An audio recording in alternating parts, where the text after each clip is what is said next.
talked about how to draw the loci in terms of a circle. And then we ended with finding the argument and being able to draw half lines. So I don't think that was horrible, right? Although they did say those that missed it might be a little nervous, but it's not horrible. Today, the last thing I'm going to do is sketch perpendicular lines. Okay, so let's start by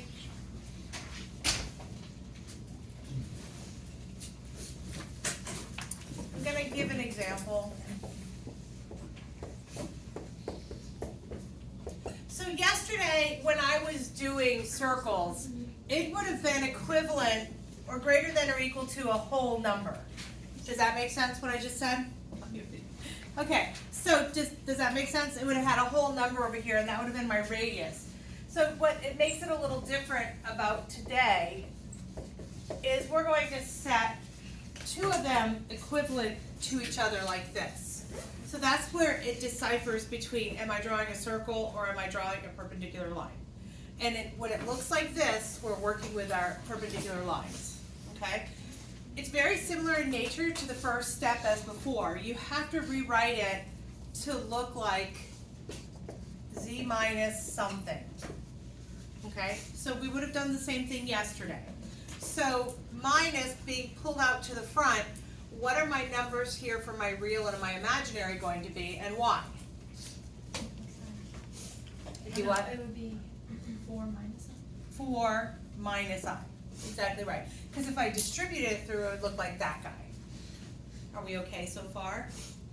That, we're going to do the same thing over here. Okay. And what would my real be for this? Let's go ahead and write out the real just so we can see visually what's happening on this side. 0. 0, right? And what am I going to write as far as the imaginary is concerned? Minus 5i. Okay, so far so good for everyone? This right here, Yeah. this just says it's a modulus, the modulus. So do we know it's lines because it's in the modulus and not the argument? Correct. We know it's lines because it's not a modulus equal to a whole number. Like if it was a modulus equals to 10, I knew my radius was 10, right? Okay. Yeah, but this is just a modulus equal to the modulus. Okay, so for the next step is I want you to tell me the ordered pair that makes up this left-hand side. Real, okay? So my real and my imaginary, and the same thing for over here. So what's the ordered pair that makes up this first-hand side over here? So if I was drawing it, I'd go to 4 and -1 for this side, right? And what would that guy be over there? 0, -5. Okay, so I'm going to ask you guys to draw those two dots. Okay, so go ahead and draw those two dots. And we're going to draw a line that connects those two dots. Don't make it a heavy line because it's really not the actual answer, but it's one that we're going to use as part of our reference. Okay, so it's a straight line. We're going to kind of use that, kind of like the half line we did yesterday where we had that horizon line that we used and then we really wasn't part of it, we just kind of used it. Same idea here. So the next step is, Should it be solid or? it's not a line. We're going to erase it in the end, Okay. but it's just, that's where we're going to work with, okay? So the next thing you're going to do is you're going to find two things. You're going to find the midpoint of the two dots that you just came up with. So back in your repertoire of things that you're supposed to know, how do we find the midpoint of two numbers? Anybody? X plus x, divide by 2, and then y plus y, divide by 2. So what's the ordered pair that we have for this? 4 divided by 2 is 2, and then -6 divided by 2 is -3. Are you guys cool so far? So you're going to go over 2, down 3. I will use a different color. so if I've drawn this pretty well, it should actually be on my little dotted line that I just came up with.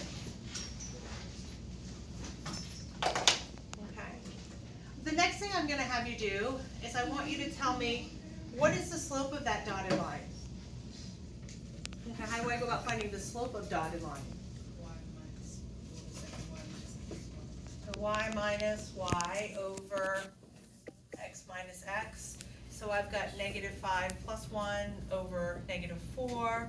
And in this case, I've got -4 divided by -4, which is a +1 slope. And if I'm looking for the perpendicular line that could be created from this, what do you think that the slope of the other line is going to be? -1. So my slope is going to be -1. So I start from my little dot, and then I do rise over run for -1, and I draw my line. So, what's that? You start at the midpoint. Yes. Because your new line is actually, I don't even know where it's gonna go, because I didn't do it, but your new line is that, and this is not your line. That is the perpendicular line that you're creating.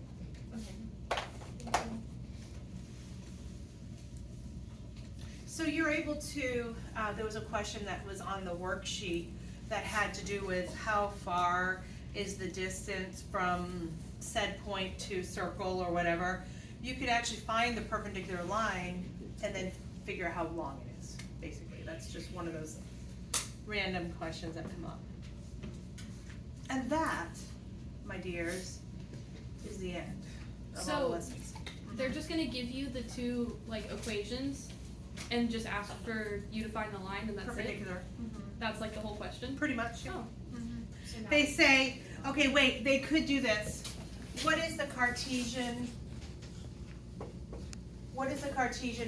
equation that we just came up with? So how do we come up with an equation of anything? We do what with it? We do y2 minus y1 equals slope times x2 minus x1. You guys remember the name of that? Property. Oh, yeah, but no, it's this case favorite formula. Okay, so the ordered pair are 2, -3, and my slope is -1. Go ahead. Find the equation for perpendicular.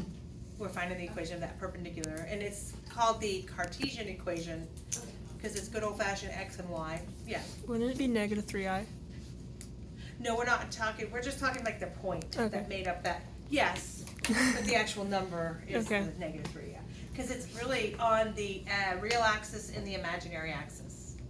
So you don't have to call it I. Yeah.